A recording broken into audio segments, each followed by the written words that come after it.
Welcome to the Career Studio podcast, where we boil down the noise and focus on the core concepts essential for building an energizing career you love, one that is simply an extension of who you are and how you want to live your life. Anyone can do it. It's just a matter of knowing what to focus on. Hi, I'm Anne Benveniste, career coach and founder of the Career Studio. Welcome to episode 2, all about your mindset.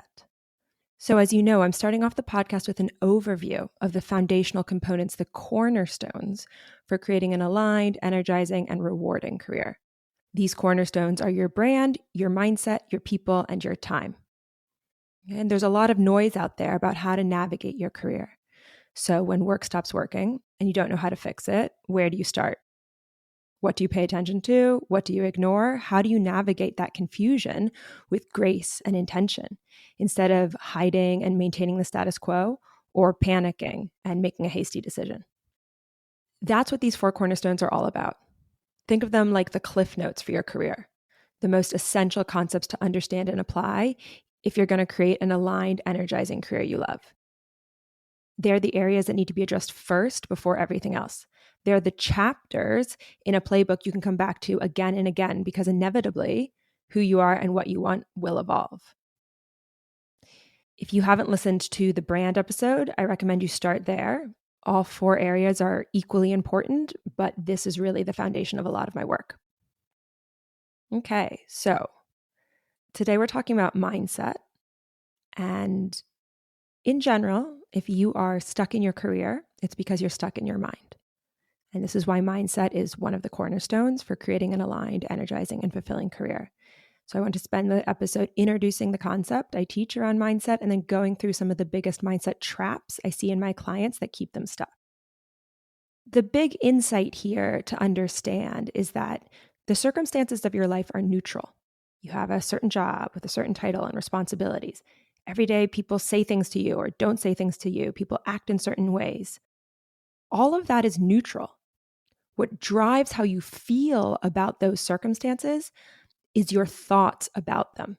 It's your interpretation of the things in your life, of your reality.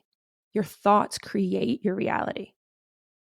And the thing is, we attach to our thoughts as if they're the truth, as if they're the only reality. We collect evidence for them so that we think that they're fact, when actually they're our interpretation of the facts of our life. So this is usually where I see people get stuck. They're stuck on a certain interpretation of the facts of their life that doesn't serve them. This interpretation keeps them stuck, not taking action or shutting things down before they've even begun. The reason your interpretation can keep you stuck is because your thoughts about the facts of your life, your thoughts create how you feel. And then your feelings, your emotions create how you act, and your actions produce your results. Right? So everything starts with your thoughts. And the thing is, most people don't realize the agency they have over what they think. Or maybe they do realize, but they aren't actually applying it. Think about it, right? Your brain can make a case for both sides of any argument. If I asked you to argue for or against free speech on a platform like Twitter, you could do that. So you want to use that ability to your advantage. This is how you change your reality and what's possible for you. By finding the flexibility to tell another side of the story. By being intentional over the story you tell yourself to create agency over the TV channel that's going on inside your brain. I really like that analogy of thinking about the thoughts in your mind like a TV channel. You can always change the channel. And this is where the real power, the real impact comes in. Because the channel you choose in your brain cascades into how you feel and therefore how you act, and thus the results you have in your life. One of my favorite anecdotes I share with my clients comes from what I believe is a Cherokee proverb. At least that's how it was shared with me. So I will share it with you the same way. And what I love about this anecdote or proverb is I think it really beautifully illustrates the point I'm trying to make with the agency of choosing the TV channel you play inside your brain. So it goes like this. One evening, an old Cherokee told his grandson about a battle that goes on inside people. He said, "My son, the battle is between 2 wolves inside us all. One is evil, It's anger, envy, jealousy, sorrow, regret, greed, arrogance, anxiety, self-pity, guilt, resentment, inferiority, lies, false pride, superiority, and ego. The other is good. It's joy, peace, love, hope, serenity, humility, kindness, benevolence, empathy, generosity, truth, compassion, and faith. The grandson thought about it for a minute and then asked his grandfather, which wolf wins? And the old Cherokee simply replied, the one you feed. So I love that idea about just the intentionality of feeding the wolf that you want to thrive. This shows the agency we have over fostering the feelings we want. You have to feed your wolf by looking at life in a way that cultivates the emotions that you want. If you feed a negative narrative, this is how you're going to experience your life. If you feed something less negative, say neutral or positive, that's going to be more of the dominant theme. And if you take that one step further, a lot of science has shown us that the brain actually makes better business decisions when it's operating from a positive or even simply a neutral place instead of a negative place. And I think that's really important. It's a really important nuance because it's not just about toxic positivity, right? It's not just about forcing sunshine and roses. That wouldn't be productive. Neutral, having a neutral perspective on things is equally good for making better decisions. Of course, what we're battling against as humans is that we have inherently a negativity bias in our brain, which helped us survive as part of our evolution. Right? That makes sense because leading with what could go wrong, looking for the worst case scenario is a surefire way to stay safer when you're trying to survive in the wilderness. But obviously in the modern world where the threat is relatively slim of being eaten by wild animals or having to find or forage our own food because we were banished from the tribe, this makes the negativity bias not so useful, right? What it does in this environment is just keep us in our comfort zone. It's what feeds us a diet of doom and conspiracy online. So this is about learning that we actually have agency to take the reins of our thoughts. Think of this as perhaps the newest form of evolution. Learning how to manage our brain and guide our pattern of thinking in a way that supports the results we want in our life. This is the concept that's at the heart of the mindset cornerstone and what we're going to dive deeper in today with some specific examples. Okay, so now that I've introduced the concept, I wanted to talk in the episode about the 3 biggest mindset errors I see that prevent people from getting into alignment, that really are preventing them from creating an energizing career they love. And then we'll also talk about how to shift them. The first perspective is this idea that what I want isn't possible. It could also sound like it's too hard, it's too late, I don't have the right experience, I can't make any money. It comes in all shapes and sizes, but it ultimately ladders up to this belief that that thing you're kind of thinking about in the back of your mind or toying around with isn't possible for you. For me, this was totally something I spent time thinking. I had this little inkling for years that I wanted to be a coach before I actually started pursuing it. And the reason I delayed pursuing it is because I had all these reasons that it wasn't possible. I was too young. I needed more experience. It seemed hard to navigate. It seemed competitive, right? And from that perspective, that made me feel unprepared, inadequate, scared. And those emotions aren't exactly super productive because they meant that I didn't explore coaching at all. I shut the door in advance before getting any more information. I just made some assumptions. And instead, I just did things that felt easier. For example, I went and got an MBA, which is not exactly easier, but to me at that time, it felt easier because I believed it was possible. And I knew a lot of people who did MBAs. I was very familiar with that. I knew how to do it. And I also believed I had the right experience to do an MBA. So I just went and did that.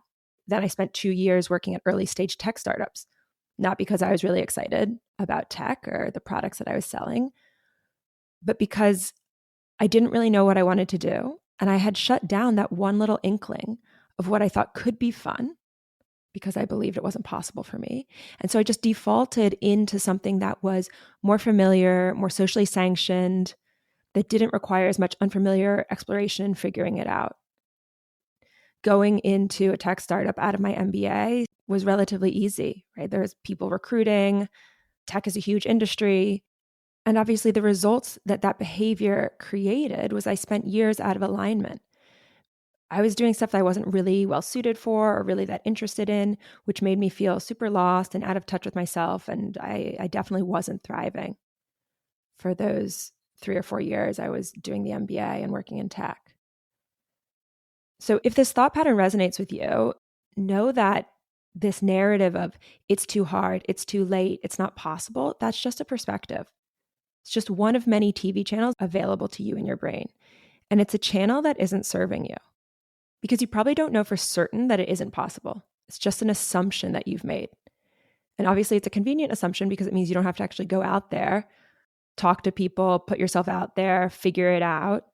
It means you have to expend less energy because you just have to stay where you are or stick to what you already know, which can feel more comfortable to your brain than doing something you've never done before. Okay, so the reframe here is instead of believing it isn't possible, you want to focus on this idea that maybe it could be possible. This is the other side of the argument if you're on the debate team. If you hold the belief you could create around the thing you're kind of thinking about, then what comes up? For me, it's curiosity, creativity, excitement. Those kinds of feelings are the ones that need to be present if you're going to do things like have conversations with people about the idea, explore how it could be feasible to do the thing you're thinking about. Think about creative ways of approaching making a move in your career.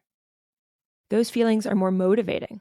It's more motivating to feel curious, creative, excited than to feel unprepared and inadequate and scared, which is the place that you are if you're thinking, it's not possible, I'm not ready, I don't have what it takes.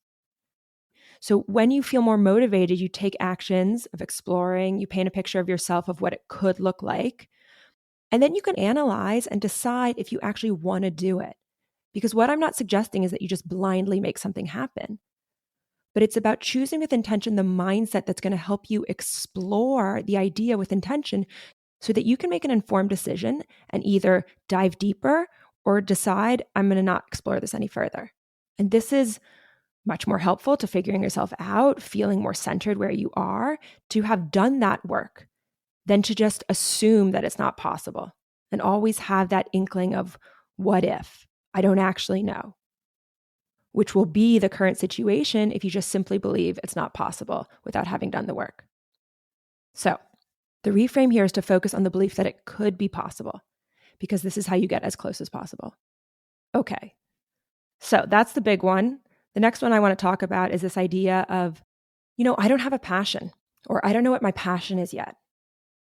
Right? This is another thing I hear a lot of people say to me.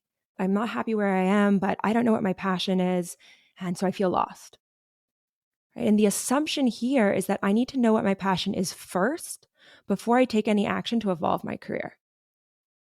Now, this mindset, this TV channel in your brain, that's going to make you feel resigned, right? It's just like, I don't know, so there's nothing I can do, right? And when you feel resigned, you're going to make do. You're just going to put up with where you are because you think there aren't any options because you have to figure out what your passion is first, right? So you might as well just do this thing that's kind of fine, but kind of not great.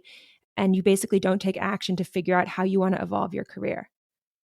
And the result of that is just you end up treading water in place, feeling like you might want something else, but not taking any action to do it because you don't know what your passion is.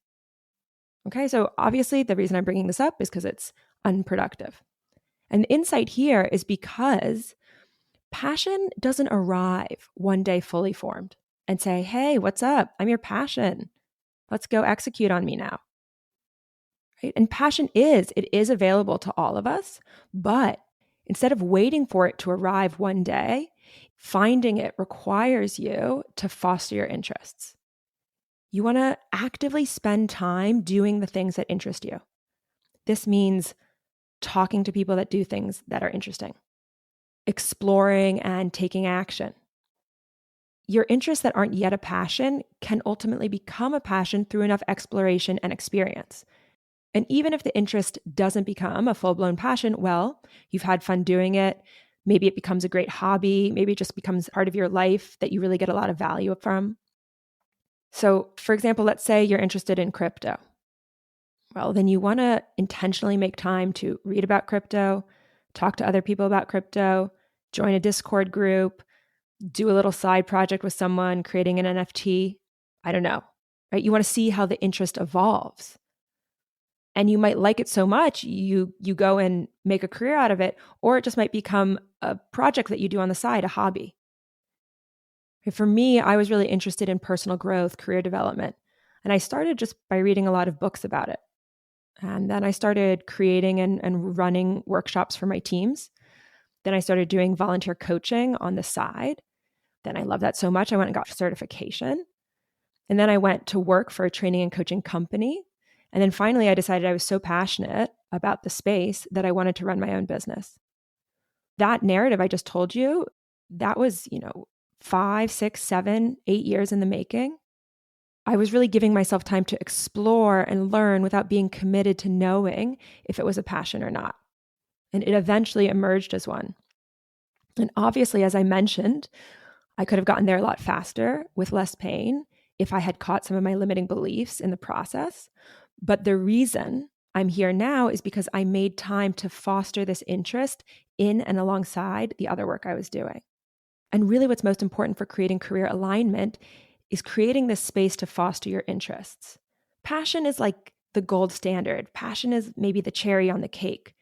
But just simply creating a career and life around your interests is still in alignment. It's still going to feel really energizing. But obviously, in order to do that, you have to first believe that it doesn't matter if you have a passion or know what your passion is. You have to let go of that belief. It's okay that you don't know. Instead, you want to believe that what matters most is fostering your interests. If you believe that, you're going to feel curious. Maybe you'll even feel excited. That's going to help you look for ways to incorporate interests into your life, which will be more fun. You're going to feel better. You're going to create more opportunities to do interesting things. And eventually, you might even find something you're passionate about. This is the result of switching up the narrative in your brain. So, to sum this up, if you don't have a passion, don't worry. You do not need one to create a more energizing career. You don't need one to get into alignment. What you do need is to clarify some of the things you're interested in and make space to explore these in both a formal and informal way. See if you can do more things that interest you at work. See if you can start projects on the side outside of work. Maybe you're doing a little bit of both and exploring multiple interests at the same time. You want to follow the activities that feel fun. Okay, eventually a passion may emerge, but regardless, you're going to have fun in the process. And that's really the secret to getting into alignment. Okay, third, last, certainly not least today, is this idea that people will judge me. A lot of people are stuck in their career because they're worrying about what other people will think. And this is very related to the concept I brought up in episode 1 about success formulas. But here you're focusing on the idea that people will judge you in some way for going after the thing you're exploring, you're considering.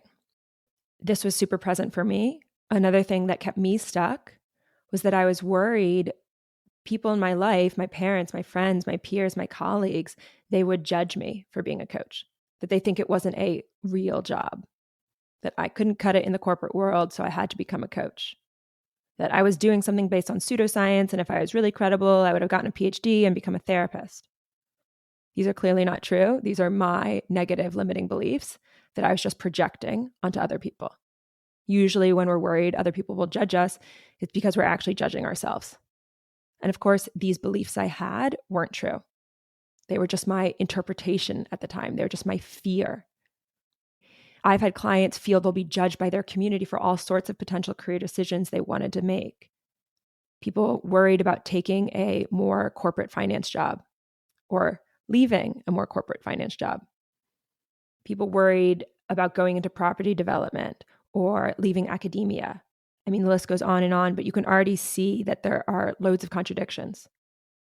Some people are anxious about leaving corporate finance, and some people are anxious about the judgment they're going to get for entering it. Right? And of course, the fact is these are totally neutral decisions. academia, property development, finance, law, marketing. I mean, it's neutral. It's just in the construct of their environments, my clients had the perception that their community would judge them. If you're thinking people will judge me, that's going to make you feel insecure, right? And when you feel insecure, we take actions that we think will get other people to accept us. We make decisions about the direction of our career based on what we think other people will accept, what looks good, what's going to get us the green stamp of approval. And I did this. I thought coaching would be really cool, but I didn't think other people would think it's a real job. So I went and got that MBA instead, which is kind of a socially sanctioned way of figuring myself out, at least one I was really familiar with. And I thought that would give me a seal of approval. And of course, the result of making decisions for other people is that we get out of alignment with ourselves. We find ourselves doing things that we don't really enjoy, which makes us frustrated or bored or burns us out. So here, you really want to spend less time in your brain thinking about what other people think, worried about potential judgments you have, and really you want to spend more time asking yourself, how does it feel for me? Would it feel fun? Would it feel energizing? If no one could judge me and everyone thought whatever I did was amazing, would I want to explore this idea? And really the funny thing is, if you just own who you are and what you're interested in, everyone else will get on board.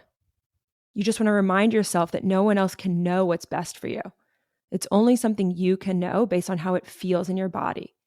You want to look for excitement, interest, fun. And when you structure your career around what's fun and gives you energy, you're going to radiate good vibes. People are going to pick up on that and they're going to get behind you, right? And if they don't, you probably don't want them in your life. All right. So those are the 3 mindset patterns I shared today, and these are big ones. And whatever resonated for you, you can start working on it today in the following way. So pick one of the 3 mindset traps I went through that most resonates for you and write down all your current thoughts about it. For example, all the reasons why you thought what you want is impossible. You do this first to build awareness so you can start to recognize what you're telling yourself that isn't productive. You really want to get familiar with what the TV channel in your brain sounds like. Then ask yourself, how do these thoughts make me feel? What are the emotions they bring up? Then ask yourself, are these emotions serving me? Probably they're not. Remember, the brain makes better decisions from a positive or neutral place. And then you can use some of my suggested alternative intentional thoughts to begin with. Write these down. Add any of your others that you think would be productive. And then just choose the ones that are most believable right now. These are the ones you want to practice thinking. This is your own new TV station. Put them somewhere like a Post-it where you can see them. I have loads of Post-its on my computer that remind me of what I want to practice thinking. And every time you notice yourself in an unproductive, negative space, just be kind to yourself. It's okay. And then gently bring yourself out of that and remind yourself of what you do want to cultivate and believe instead. This is a muscle you have to build. It requires breaking up with your existing patterns of thought, which really isn't always easy. Breakups are hard. Your brain likes to recycle patterns of thought because it takes less energy. And also those negative thoughts keep you safe. They don't require a lot of energy from you because you just get to keep doing what you're doing, maintaining the status quo, right? And your brain likes that because it's less energy. So practicing thinking a new thought is going to feel foreign. It's maybe even going to feel a bit uncomfortable. But it's just like going to the gym. The first time is hard. Every time you go, it gets easier. So just keep practicing. Keep coming back to the TV station that serves you. Carve the new neural pathways against your new set of thoughts. Because neurons that fire together wire together. So the more you think them, the more natural it will feel. It's okay that you have negative thoughts sometimes. We all have light and shade inside of us. We all have 2 wolves. It's just about spending more time feeding the one that supports you. This is the work. You can totally do it. It's just a matter of knowing what to focus on. You have control over what you choose to think, and everything else cascades from there. Hey, if you're ready to create an energizing career you love, one that is simply an extension of who you are and how you want to live your life, then I want to invite you to schedule a consultation. We'll get to the bottom of what's going on for you and exactly where you need to focus to bring your career and life into alignment. It's free. Just head on over to thecareer.studio/schedule to find a time that works for you. Or if you're enjoying and getting value from these episodes, I'd love you to leave a short review on whatever podcast app you use. This helps other people like you find and get value from the podcast too.